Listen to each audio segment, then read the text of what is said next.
नमस्कार दोस्तों, स्वागत है आप सबका हमारे चैनल ऑनलाइन स्टडी में। और आज के इस वीडियो में हम बात करेंगे फ्रैक्शन पर। भिन्न यानी कि अंश बटा हर पर। हम इसमें जानेंगे कि अंश बटा हर जो भिन्न होता है उसका सही मतलब क्या होता है, उसके अर्थ को जानेंगे और जो बेसिक कंसेप्ट है उसको सीखेंगे कि भिन्नों को जोड़ते कैसे हैं। भिन्न 9/10 है या 10/9 है तो इसका सही मायने में अर्थ क्या होता है। न्यूमरेटर डिनोमिनेटर यानी कि अंश और हर कैसे काम करते हैं। दोस्तों, अभी तक आपने अगर हमारे चैनल को सब्सक्राइब नहीं किया तो इसे सब्सक्राइब कर लें, लाइक करें, अपने दोस्तों के साथ व्हाट्सएप ग्रुप पर शेयर करें, फेसबुक पर शेयर करें और कमेंट बॉक्स में अपनी राय जरूर दें। तो चलिए आइए शुरू करते हैं। आज के हम फ्रैक्शन से भिन्न से स्टार्ट करेंगे और सबसे पहले समझेंगे हम फ्रैक्शन क्या होता है। दोस्तों, वैसा फ्रैक्शन अगर देखा जाए तो यह रेशनल नंबर से हम शुरुआत करते हैं। ठीक है, रेशनल नंबर की क्या परिभाषा होती है? वैसी संख्या जो p/q के रूप में रहे लेकिन q is not equal to 0, यानी क्या? अंश बटे हर में रहे, अंश बटे हर में रहे। जैसे कि 5/7, जैसे कि 3/5, 2/7, इन्हें ही हम कहते हैं फ्रैक्शन। ठीक है, या भिन्न कहते हैं हिंदी में। जो ऊपर वाला होता है उसे क्या कहते हैं? अंश। नीचे वाले को कहते हैं हर, या फिर इसे कहते हैं न्यूमरेटर, या इसे शॉर्ट में डी लिखते हैं। नीचे वाले को डेनोमिनेटर बोलते हैं और ऊपर वाले को न्यूमरेटर बोलते हैं। ठीक है दोस्तों, चलिए इसमें तो मुझे नहीं लगता आप लोगों को कोई दिक्कत होगी। हम बात करेंगे कि यहाँ पर जो हम फ्रैक्शन है, अगर लिखा है 2/5 तो इसका क्या अर्थ है। ठीक है, इसके बाद हम जानेंगे कि अगर 5/2 है तो इसका क्या अर्थ है। देखिए दोस्तों, साधारण भाषा में अगर 10/2 लिखा है तो इसका मतलब होता है 10 को 2 बराबर भागों में बांटना। तो कितना आंसर आएगा दोस्तों? 5। 10 को 2 से भाग दीजिए, 5। यानी क्या कि 10 को अगर हमने 2 बराबर भागों में बांटा तो कितने भाग आएंगे? एक तरफ 5, दूसरी तरफ 5। यही हुआ 2 भागों में बांटना। अगर 10 को मैं 5 भागों में बांटूंगा तो कितना आएगा आंसर दोस्तों? 2 आएगा। इसका क्या मतलब होता है? अगर 10 है, 10 टॉफियां हैं तो इसे 5 बच्चों में बांटी गई तो कितनी होगी दोस्तों? 2 2, 2 4 6 8 और ये 10। ठीक है, तो कुल मिलाकर हमने 10 चॉकलेट को 5 बच्चों में बांटा और प्रत्येक विद्यार्थी को 2 2 मिला। ठीक है, अगर 100/20 है, इसका क्या मतलब हुआ दोस्तों कि हमारे पास 100 चॉकलेट है, इन्हें 20 बच्चों में बांटा गया है तो प्रत्येक बच्चे को कितना मिलेगा दोस्तों? 5 5 मिलेगा। ठीक है, लेकिन यही अगर 20/100 रहे, ठीक है, 1/5 रहे, तो इसका क्या अर्थ होता है? चलिए आइए देखते हैं। पहले हम छोटे से कुछ पिक्चर से शुरू करेंगे और फिर आगे समझेंगे। चलिए, हमारे पास एक पिक्चर है और ये मान के चलिए ये है आपके पास एक पिज्ज़ा है। ठीक है, और आपने पिज्ज़ा को क्या किया? 8 टुकड़ों में बांट दिया। 1 2 3 4 5 6 7 8। यह आपने क्या किया? 8 टुकड़ों में पिज्ज़ा को बांट दिया और आप मान के चलिए कुल मिलाकर 4 दोस्त हैं। ठीक है, तो बताइए अगर किसी एक दोस्त ने ये वाला टुकड़ा लिया तो उसे कितना मिलेगा? 1/8 टुकड़ा मिलेगा। इसका क्या मतलब हुआ कि जो पिज्जा है उसे 8 भागों में बांटा है हमने। ठीक है, 8 भागों में बांटा है। एक भाग, इसी तरह से ये वाला दूसरा भाग, ये तीसरा भाग, ये चौथा भाग, ये पांचवा भाग, ये छठा भाग, ये सातवां भाग और ये 8वां भाग। 8 भागों में बांटा और नीचे लिख दिया हमने 8। अब अगर एक लड़के को एक मिलता है, सिर्फ इतना एक टुकड़ा मिलता है, तो वो क्या लिखेगा कि 1/8, यानी कि 8 टुकड़े में से उसे एक टुकड़ा मिला है। अगर किसी दूसरे दोस्त ने अगर इतना अकेले ले लिया तो उसे कितना मिलेगा दोस्तों? 5/8। ठीक है, अब अगर कोई तीसरा दोस्त है उसे ये दोनों मिल गया तो कितना मिलेगा इसे बताइए दोस्तों? 2/8। तो आप जोड़कर बताइए कि 2/8 मिला एक दोस्त को, दूसरे दोस्त को मिला 5/8, यानी कि 8 टुकड़ों में से 5 टुकड़ा, और तीसरे दोस्त को मिला 8 टुकड़े में से 1 टुकड़ा। तो कुल मिलाकर के कितना टुकड़ा हुआ पिज्ज़ा का? आप देख सकते हैं 5 2 7 1 8। 8 टुकड़े को बांटा, 8 पिज्ज़ा को 8 टुकड़े में डिवाइड किया गया है और उसे 3 दोस्तों में बांट दिया गया है, जिसमें से एक को 2 टुकड़ा मिला, दूसरे को 5 टुकड़ा मिला और तीसरे को 1 मिला। ठीक है, चलिए एक और उदाहरण देखते हैं। यहाँ पर एक सर्कल है आपके पास।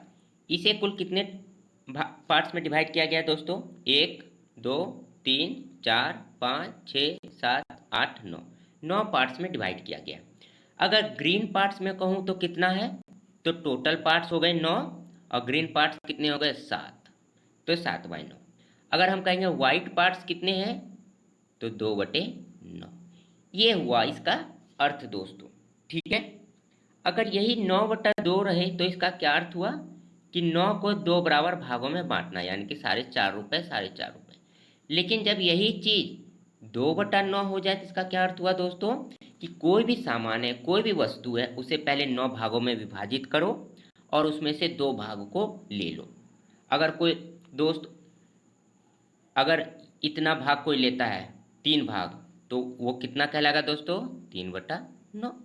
बहुत ही सिंपल है। चलिए हम भिन्न का मतलब समझ रहे हैं। चलिए एक और उदाहरण देखते हैं। यहाँ पर एक और सर्कल है। अब बताइए इसमें ग्रीन पार्ट कितना होगा? टोटल पार्ट कितने हैं? 8 और ग्रीन पार्ट कितने हैं? 4। तो आप शॉर्ट में लिख सकते हैं कि आधा। आप देख सकते हैं 1/2 पार्ट जो है कितना है? ग्रीन है। और 1/2 पार्ट क्या है? वाइट है।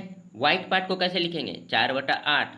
और इसे शॉर्ट में जब काट करके लिखेगा तो 1/2। आधा और आधा कितना होता है? 1। तो टोटल दोनों मिलकर के कितना हो जाएगा? एक पूरा सर्कल। ठीक है, तो यहाँ पर हमने सीखा। चलिए और कुछ उदाहरण देखते हैं। देखिए दोस्तों, हमारे पास ये सर्कल है। इसे हमने कितने टुकड़ों में विभाजित किया है? 10 टुकड़ों में। 1 2 3 4 5 6 7 8 9 10। लेकिन इसमें रेड भाग कितना है? तो रेड भाग है 9/10। ठीक है, इसे अंग्रेजी में कैसे पढ़ेंगे? 9/10। और हिंदी में कैसे पढ़ेंगे? 9/10। कोई दिक्कत नहीं दोस्तों। चलिए अब देखिए हमारे पास ये सवाल जो है ये बहुत इंपॉर्टेंट है। चलिए यहाँ पर देखिए ये एक पार्ट है, ठीक है, जिसमें कि ये शेडेड वाला पार्ट कितना है? इसको कितना बोलेंगे? 1/4। टोटल टुकड़े को कितने भाग में विभाजित किया गया दोस्तों?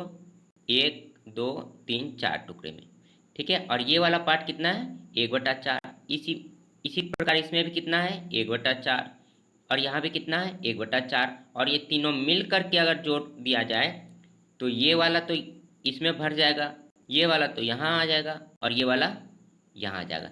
लेकिन बस एक चीज़ का ध्यान रखना है कि सब 4-4 टुकड़ों में बटे हुए हैं। अगर कोई 3 टुकड़े में बटा रहे, कोई 4 टुकड़े में बटा रहे, कोई 5 टुकड़े में बटा रहे, तो वैसे नहीं जुटेगा दोस्तों। ठीक है, सिंपली डायरेक्टली तभी जुटता है जब सब बराबर टुकड़े में विभाजित हो। इसका फायदा हमें भिन्न के जोड़ में भी दिखाई देता है। ठीक है, कि जब आप डेनोमिनेटर मान के चलिए 2/5 लिखा है, किसी में 3/10 लिखा है और किसी में 5/15 लिखा है, तो हम क्या करते हैं? सबका एलसीएम एक बराबर संख्या लाते हैं और वो क्या है? 30। या फिर इसे हम ऐसे लिख सकते हैं 12/30। इसमें 6 मल्टीप्लाई कर दिए, 6 इसमें से और 6 इसमें से। इसमें मल्टीप्लाई कर दीजिए आप 3 से तो 9/30। और इसमें मल्टीप्लाई कर दीजिए 5 दूनी 10/30। अब देखिए सबका जो है बेस बराबर हो गया। इस बेस का यही मतलब हुआ कि सबको बराबर टुकड़ों में विभाजित किया गया है। अब सबको डायरेक्टली आप जोड़ सकते हैं। 12 10 22, अब 22 9 31/30। ये भी ठीक उसी प्रकार का है। ठीक है दोस्तों, अब देखिए यहाँ पर क्या किया गया है। या तो आप 1/4 को 3 बार जोड़िए, 1/4 जोड़ 1/4 जोड़ 1/4। तो बताइए कितना होगा? ऐसे हम लेकर 4 1 जोड़ 1 जोड़ 1 यानी कि 3/4। और यहाँ शॉर्टकट में कैसे लिख दिया गया दोस्तों? आपके पास 1/4 है, वैसे वैसे 3 है, इंटू 3 कर दीजिए तो कितना हो जाएगा? 3/4। हम जानते हैं किसी भी संख्या के नीचे जब कुछ नहीं रहता है तो 1 रहता है, 3 1 के साथ मल्टीप्लाई होगा और ये 4 इस 1 के साथ मल्टीप्लाई होगा, तो कितना हो जाएगा आंसर 3/4। तो ये वाला भाग कितना हो गया 3/4, जो कि आंसर है आपका। देखिए, ठीक है दोस्तों, समझ में आ रही है, उम्मीद है। चलिए अगला देखते हैं। अब देखिए यहाँ पर एक बहुत ही इंपॉर्टेंट फैक्ट है। ये आपको बेसिक कंसेप्ट है, कुछ लोग इसे ट्रिक कहते हैं, पर मैं इसे बेसिक कंसेप्ट कहता हूँ। ठीक है, ये बेसिक कंसेप्ट है, कोई ट्रिक नहीं है। चलिए यहाँ पर ये एक जो टुकड़ा है, 2 पिज़्ज़ा लिए गए हैं, ठीक है, और इस पिज़्ज़ा को 8 भागों में बांटा गया, लेकिन 8 में से 8 को चुना गया है, 8 में से 8 को लिया गया है। ठीक है, इसलिए यहाँ पर लिखा क्या गया है 8/8। 8/8 को हम 1 भी लिख सकते हैं, यानी कि हमने टोटल पिज़्ज़ा को ले लिया है, या फिर 8/8 भी लिख सकते हैं। और यहाँ पर कितना है दोस्तों, यहाँ पर कितना लिया है हमने 3/8। तो हमारे पास टोटल कितना हो जाएगा दोस्तों, या तो हम लिखेंगे 8/8 प्लस 3/8, जो कि कितना होगा हमारा 11/8, यानी कितना 8 1 3/8। दूसरा तरीका हमारे पास 1 प्लस 3/8, क्योंकि 8/8 को 1 लिख सकते हैं, तो ये भी कितना हो जाएगा दोस्तों, आप एलसीएम निकालेंगे, उतना लंबा चौड़ा करेंगे, तो आप डायरेक्ट इसको लिख दीजिए ऐसे। ठीक है, 1 3/8 का अर्थ होता है कि 1 जोड़ 3/8। ठीक है दोस्तों, कोई दिक्कत नहीं, आप इसे अलग से एलसीएम लेकर सॉल्व भी कर सकते हैं, आपको बेसिक एलसीएम तो आता ही होगा। पहले इसे एलसीएम लीजिए, 8 आएगा, फिर 8 को इसे 1 से डिवाइड कीजिए तो 8, और 8 को ऊपर वाले से मल्टीप्लाई कीजिए, +3 = 11/8, फिर से आ गया आपका वही जवाब। तो इतना घुमा फिरा कर हम क्यों जोड़ेंगे, हमारे पास जोड़ने का साधारण सा तरीका है, 1 + 3/8 = कितना 1/3/8। समझ में आया दोस्तों, उम्मीद करता हूँ कि ये वाला पार्ट आपको जरूर समझ में आया होगा। चलिए अगला एक और बहुत ही इंपॉर्टेंट प्रश्न है। यहाँ पर देखिए हमारे पास लिखा है 1 3/4, यानी क्या 1 + 3/4, यही तो है दोस्तों, अभी मैंने समझाया है आप लोगों को। ये टोटल 1 पार्ट, या फिर इसे 4/4 भी आप लिख सकते हैं, लेकिन 4/4 कितना होता है 1 ही तो होता है, और ये कितना होगा 3/4। तो 4/4 + 3/4 कितना 7/4। आप देखिए 1 3/4 को कितना लिखा जा सकता है, 4 × 1 4 + 3 7/4। पूर्णांक को तोड़ने का क्या तरीका होता है दोस्तों, या फिर आप ऐसे लिखिए। ठीक है, एक ही बात है, या आप कुछ भी घुमा फिरा करके आप लिख सकते हैं। अब देखिए इस क्वेश्चन की अगर हम ध्यान दें तो ये कितनी बार जुटा है दोस्तों, 2 बार, 2 बार सेम चीज़ है। और फिगर में देखिए कैसे जुटा है, ये 1 + 1, ये दोनों हो गया। ठीक है, उसके बाद एक यहाँ से निकाल करके इसमें डाल दिया गया, तो ये एक फिगर हो गया। और ये वाला कितना बचेगा दोस्तों, आधा ही बचेगा, तो आधा फिगर हो गया। तो हमारे पास कितना हो गया 1 2 3 + हाफ, 3 + हाफ। इसे एलसीएम लेकर के भी कीजिए या जैसे भी कीजिए, आपका आएगा 7/2, यानी क्या 3.5। ठीक है, या फिर आप इसे डायरेक्ट लिख सकते हैं 3 1/2, तो ये कितना हो गया 3.5। ठीक है, अब इसे इसके मेथड से भी देखेंगे। ये वाला कितना है दोस्तों 1 3/4, यानी कितना 7/2।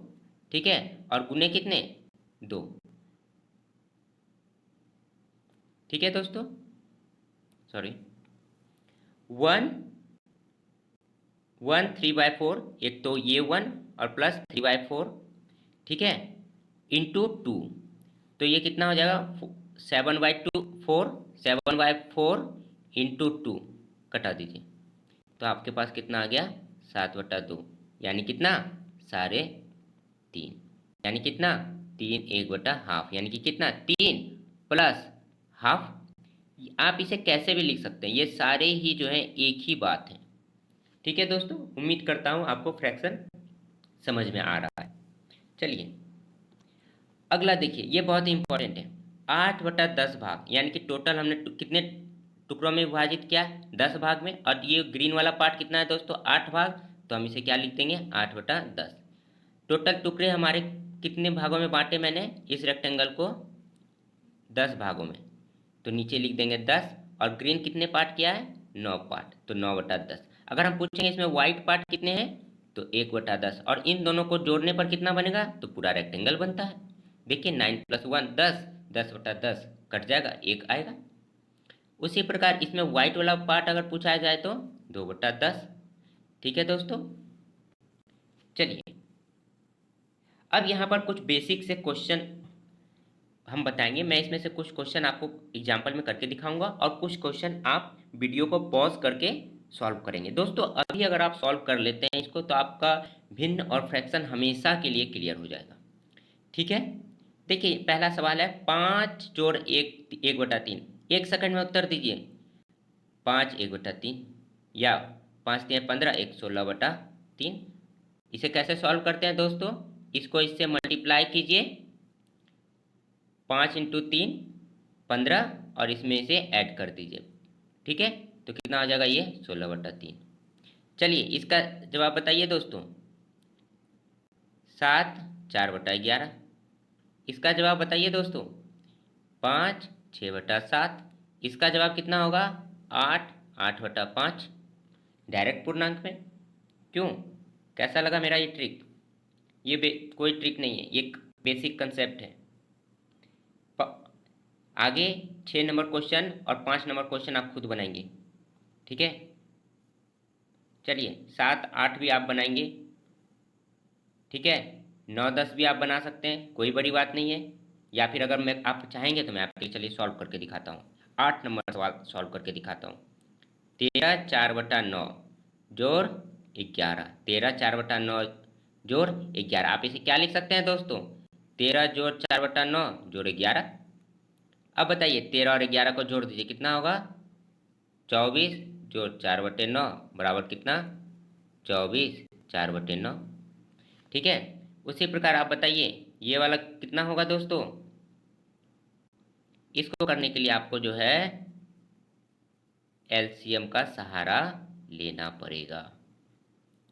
ठीक है दोस्तों, आप चलिए 20 और 15 का एलसीएम कितना होगा, इसके नीचे कुछ नहीं तो 1 है, तो बताइए 20 और 15 का एलसीएम कितना होगा 60 होगा, क्योंकि 60 न्यूनतम संख्या है जो 15 और 20 दोनों से कट जाता है। तो 60 को 1 से भाग दीजिए तो कितना 60, और 60 × 16 960 प्लस 15 चौकी 60 16 20 तिहाई 60 3 तिहाई 9, तो 960 10 70 976 और 9 कितना होगा दोस्तों 985। 985/60। ठीक है, आप इसे चाहें तो 5 से कटा भी सकते हैं। 5 × 5 4 48 5 9 45 3 5 7 35/12। ठीक है दोस्तों, आया? उम्मीद करता हूँ आप लोग को समझ में बिल्कुल आया होगा। अगला सवाल उसी प्रकार बना लेंगे। टाइप 2 में चलते हैं। ठीक है, देखिए दोस्तों टाइप 2 के लिए भी बहुत आसान है, बहुत ही सिंपल। यहाँ पर मैं एक नया तरीका भी आप लोग को बताऊंगा। हमारे पास लिखा गया है 1 - 7/12। हम क्या एक को लिख सकते हैं 12/12 - 7/12। बहुत ईजी है। जब बेस बराबर जब डेनोमिनेटर सेम रहेगा तभी हम ऐसे लिख सकते हैं। ये ध्यान रखना है कि दोनों का डेनोमिनेटर हर जो है बराबर होना चाहिए। तो 12 में से 7 गया 5/12, लीजिए हो गया। इसका जवाब बताइए दोस्तों तुरंत एक बार में। 13 में से 5 घटा दीजिए। ठीक है, क्योंकि एक को हम क्या लिख सकते हैं 13/13 और -5/13। तो बताइए कितना होगा दोस्तों, 13 में से 5 गया 8/13। यहाँ पर दोस्तों बताइए तीसरा नंबर सवाल को सॉल्व करने का आपके पास एक बेहतरीन तरीका है 8 - 9/13। इसे हम क्या करेंगे एलसीएम लेंगे। ये तरीका तो सभी जानते हैं, लेकिन मैं आपको बिना एलसीएम लिए बताऊंगा। देखिए ये कोई ट्रिक नहीं है, ये सारा मैं आपको बेसिक कंसेप्ट ही बता रहा हूँ। ठीक है, कुछ लोग इसे ट्रिक का नाम देते हैं तो आप भी दे सकते हैं, आपकी अगर इच्छा हो तो। बाद बाकी मैं इसे अपने तरफ से बेसिक कंसेप्ट ही कहूँगा। ठीक है, अब देखिए यहाँ है 1, यहाँ है 13, ये कभी भी माइनस नहीं होगा। क्यों नहीं होगा, क्योंकि दोनों का डेनोमिनेटर यानी कि हर जो है बराबर नहीं है। हम एलसीएम निकालते हैं तो क्या करते हैं दोस्तों, हर को ही बराबर करते हैं और कुछ भी नहीं करते हैं, हम बस बेवकूफ़ बनाते हैं। मैथ को। चलिए हम कर दिए 8 इंटू 13 और नीचे भी कर देंगे 1 इंटू 13। हम जानते हैं मैथ में जो है मुफ्त में कुछ भी नहीं दिया जाता, जब हम ऊपर देंगे तो नीचे भी देंगे। अब 13 गुने 8 कर दीजिए दोस्तों, कितना हो जाएगा? 8 या 24, हाथ में बच गया 2, 8 का 8 2 10, 104/13 अब -9/13। अब चूंकि दोनों का डेनोमिनेटर बराबर है, इसलिए हम यहाँ पर लिख सकते हैं 104 - 9 गया, ठीक है। बताइए कितना होगा? 95/13। ये भी यही तरीका है दोस्तों, बस मैंने आपको अलग तरीके से समझाया है ताकि आपको ज़्यादा से ज़्यादा चीज़ें कवर हो जाए। समझ में आ गया होगा दोस्तों, उम्मीद करता हूँ। तो आपके पास 2-4 एग्जाम्पल हैं, आप इसे ट्राई करें। और अगर आपको मेरा ये वीडियो अच्छा लगा हो तो सब्सक्राइब करें, और फिर भी अगर आपको किसी भी प्रकार का डाउट आए तो आप कभी भी जो है हमारे कमेंट बॉक्स में क्वेश्चन नंबर लिख दें, मैं उसको फिर से सॉल्व करके आप लोगों को बताऊंगा। तो दोस्तों सब्सक्राइब करें हमारे चैनल को, लाइक करें और अपने व्हाट्सएप ग्रुप में अपने दोस्तों के साथ शेयर ज़रूर करें। तो मिलते हैं अगले वीडियो में, धन्यवाद।